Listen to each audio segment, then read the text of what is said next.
Kidney failure ஆகிறதுக்கு அதிகப்படியான chances இருக்கு.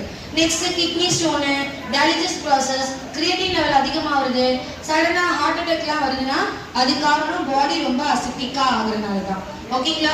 அதுக்காக நான் மாத்திரைலாம் எடுத்துக்கவே கூடாதுன்னு நான் சொல்லலை. ஓகேங்களா? மாத்திரை வேணும், நம்ம என்ன தண்ணி குடிக்கிறோமோ அது மேல டிபெண்டட் ஆகும். ஓகேங்களா? சேம் நீங்க ஒரு மெடிசன் எடுத்துக்கிறீங்கன்னு வச்சுக்கோங்க. இந்த கிளாஸ் நான் ஊத்திருக்கேனா, மெடிசன் ஊத்திருக்கேனா? ஸோ இப்போ என்ன பண்ணலாம்னு கேட்டீங்கன்னா நம்மளோட ஜேடு வாட்டர் வந்து இதை ஆட் பண்ணலாம்.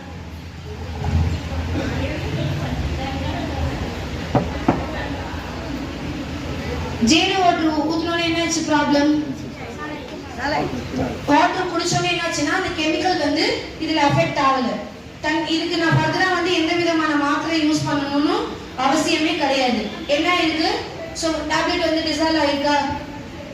இப்போ நம்ம pH லிக்விட் வச்சு செக் பண்ணி பார்ப்போம்.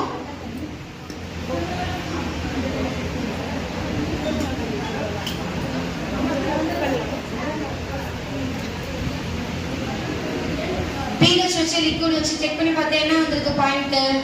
அதை விட ஒரு பாயிண்ட் மட்டும் தான், அதாவது ஆல்ரெடி 9.5 இருந்துச்சா, ஸோ அதுல இருந்து ஒரு பாயிண்ட் மட்டும் தான் கம்மியாகி இருக்கே தவிர மற்றபடி பாடி என்ன ஆகல, ரொம்ப அசிட்டிக்லாம் ஆகல. அதுக்காக டேப்லெட் போடாம இருக்க முடியாது.